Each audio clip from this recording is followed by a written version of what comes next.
안녕하세요. 지금 중국은 무서운 속도로 요하 문명을 자신의 역사로 편입시키는 그러한 역사 공정을 이미 마치고 미중 패권 대립 속에서 한국을 압박하며 영토 침략을 획책하고 있는 상태라고 볼 수가 있습니다. 이렇듯 중국의 역사 왜곡은 우리의 정체성을 뿌리부터 흔들어 대지만 사실 더 큰 문제는 우리의 과거가 아니라 미래라고 보면서, 요컨대 중국은 동북공정과 요하공정을 통해서 북한에 절대적 영향력을 행사해 왔고, 기회가 된다면 북한까지도 접수하며 대한민국까지도 손에 넣으려는 마술을 펼치고 있다 하겠습니다. 그러할진데 과연 우리는 어떻게 여기에 대해서 대처하고 있는지 의문을 던지면서, 우리나라의 광대한 영토를 차지하고 있었던 그러한 고구려 전성기 5세기 때 고구려 태왕이었던 광개토 대왕에 대한 그 당시의 업적을, 그분의 활동 사항을 살펴보면서, 광개토 태왕이 중원, 그 다음에 동북아를 어떻게 정복했으며 어떻게 아우렀으며 동아시아를 호령했는지 살펴보는 이 시간을 갖도록 하겠습니다. 먼저 구독과 좋아요, 알림 설정을 꼭 눌러주세요. 영상 제작에 큰 힘이 됩니다. 우리나라의 삼국시대에 고구려 백제 신라가 정립했던 그런 시기에 각 나라의 전성기를 보면은 초기에는 가장 먼저 백제가 전성기였다고 봐야 돼요. 백제가 전성기였고, 이어서 5세기경부터는 고구려가 전성기였다고 보고, 6세기로 넘어가는 상태에서는 신라가 중흥을 시도하던 그런 시기였다고 보는데, 5세기 때 광개토 대왕 때 상황을 이렇게 한번 살펴보는 이 시간을 갖도록 하는데, 광개토 대왕 하면은 여러분들이 학교에서 공부해서 너무나 잘 알고 있지만, 광개토 대왕은 391년에 왕으로 즉위해서 413년까지 고구려 태왕으로 있었던 19대, 고구려 19대 임금입니다. 그래서 광개토 태왕 하면은 내용 속에서 두 가지, 광개토 대왕 비문의 내용 속에서도 한자 표현으로 두 가지 표현을 살펴볼 수가 있는데, 우선 척당지지라는 표현의 글귀예요. 척당지지. 그 다음에 이도여치. 그 내용을 잠깐 소개하면은, 척당지지하면은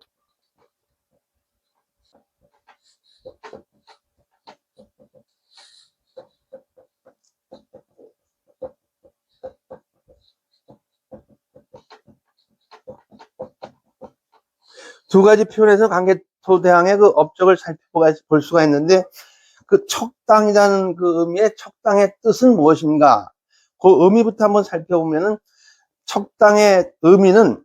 허신이라는 학자의 설문에 표현된 내용에서 보면은, 척당은 불기라는 표현이 돼요. 불기. 즉, 넘어지지 않는다. 그런 불기라는 표현이고, 사기정이라는 그런 내용 속에서 소개한 불기는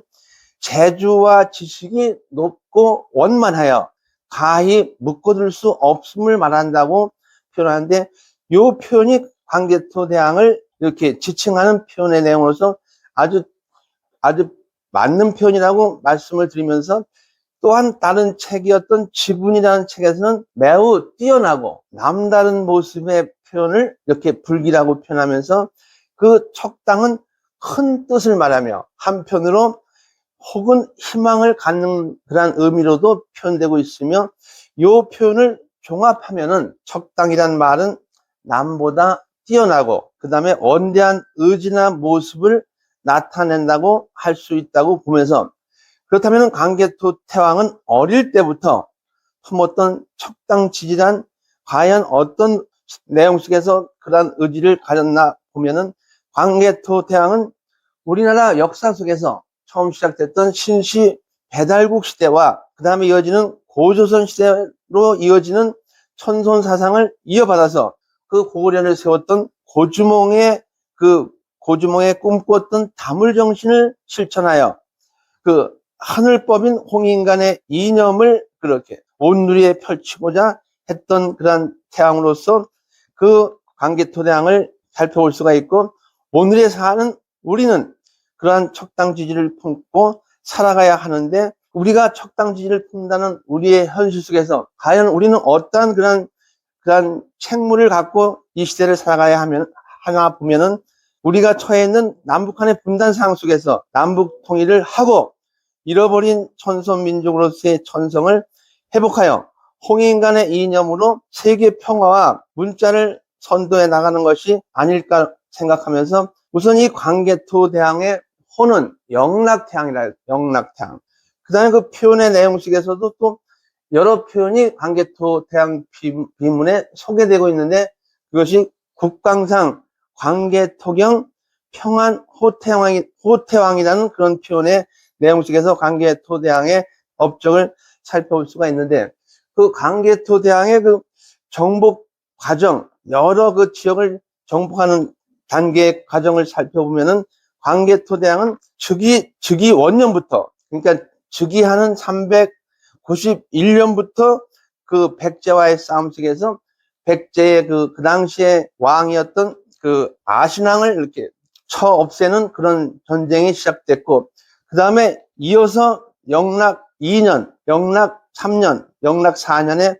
염수 지역이라는 지역으로 진출해서 그 당시에 거란족을 이렇게 정벌하는 그런 과정의 정복 과정이 있었고, 숙신을 정복하고, 그 다음에 삼국의 나라 중에 신라에 침입했던 왜구를 이렇게 400년의 4만의 군대를 이끌고 가서 신라를 구원하는 그런 상태의 왜를 정벌한 그런 정복 전쟁이 있었고, 그 다음에 이어서 또 광개토 대왕은 영락 9년에 그 당시에 모영성의 연나라의 침략을 물리치고 이어지는 상태에서 연나라의 숙군성을 함락시키고 대승을 얻을 수가 있었고, 이러한 많은 영토 지역을 확장하는 상태에서 그 당시에 광개토 대왕이 정복한 지역이 무려 1400여 개의 그 지역이고, 그 다음에 큰 성을, 나라를 일컬었을 적에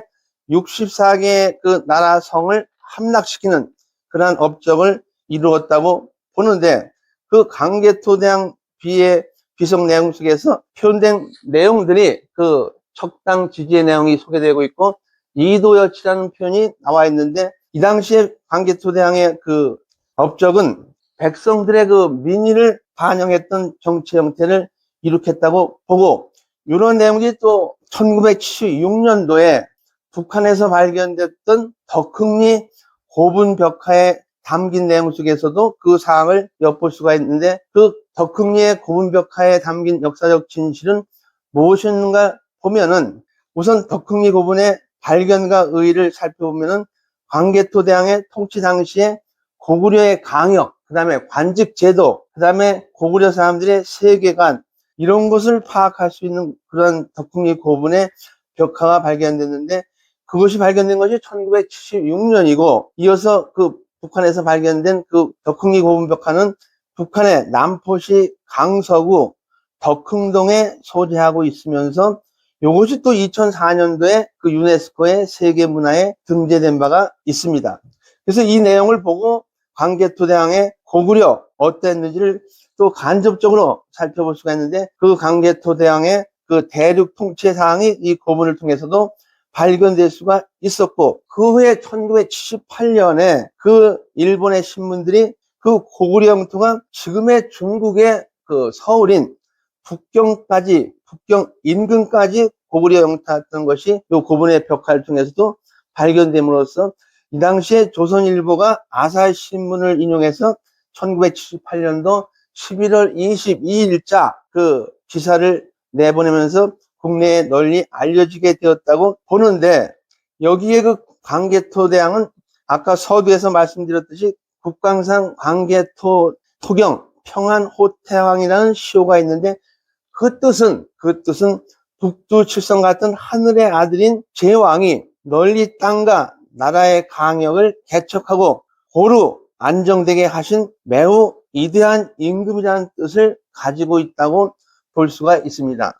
이어서 그 고구려 영토 확장 과정에서 광개토 태왕은 유라시아 대륙을 아우른 그러한 아주 훌륭한 태왕으로서 그 명칭 그대로 나라의 강역을 크게 넓힌 임금이었다고 보면서, 그 광개토 대왕 비문은 1800여자가 등재된 내용 속에서 그 아들이었던 장수왕이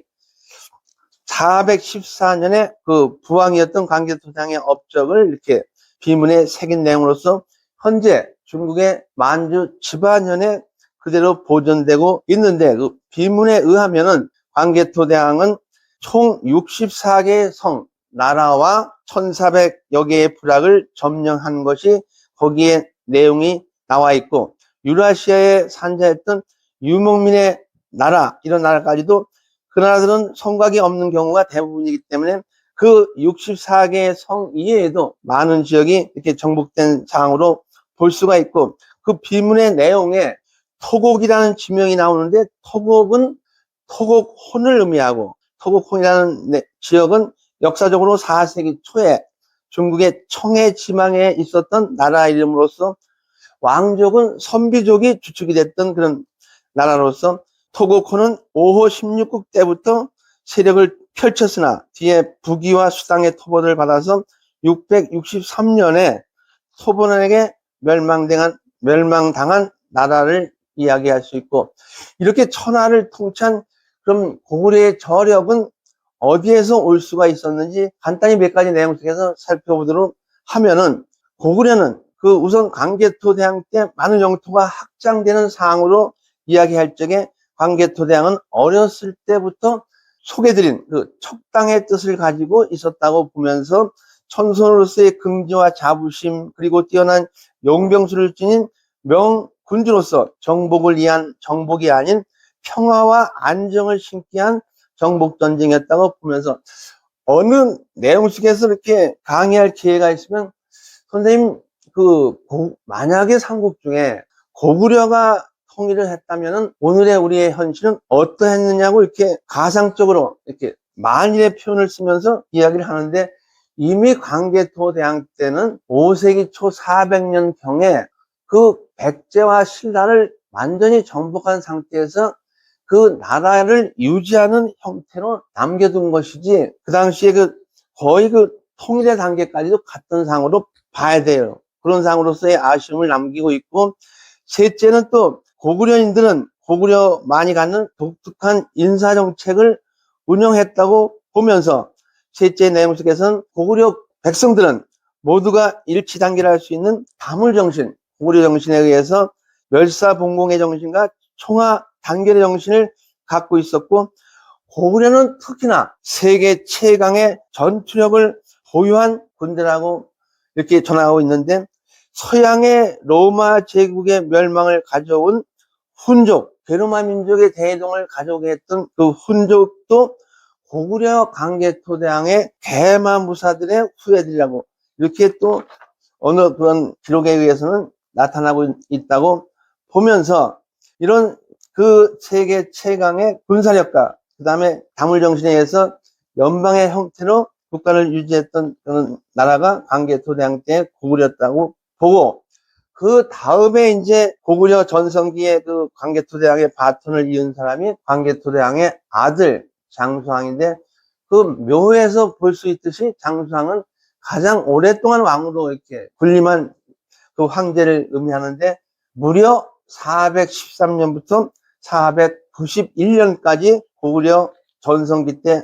왕이라고 이렇게 볼 수가 있습니다. 이런 상태 고구려 전성기의 그래서 광개토 대왕 때의 사항을 마무리하면서, 이 고구려 어떠한 내용 속에서 오늘의 이 시간을 마치고자 하냐 하면은, 우리가 당면한 현 상황의 내용을 우리가 직시하면서 우리는 우리의 바른 역사를 이렇게 배워서 거기에서 지침을 알아야 되고, 내가 역사를 배우고 또 후손들에게 우리의 역사를 알림으로써 민족의 혼과 정체성을 알게 하도록 하면서, 한민족의 정체성은 민족의 자주적인 사고와 바른 역사에서 싹이 트며 민족의 바른 얼과 정신에서 자라나며 세계의 보편성에 융합할 때 꽃이 피어난다고 볼 적에, 우리 개개인이 우리 역사의 꽃이 돼서 열매를 맺어야 할 것으로 보면서, 세계 질서의 이업 속에서 현 시국을 우리가 미중 대립 속에서 엄청난 세계 혼란이 야기되는 상태에서 과거에 우리의 그 선조였던 그 고구려 시대에 광개토 대왕의 그 다물 정신의 고을 정신을 이어받아서 우리가 앞으로 나아가야 될 것을 이렇게 강조하면서 이 시간을 마치도록 하겠습니다. 감사합니다.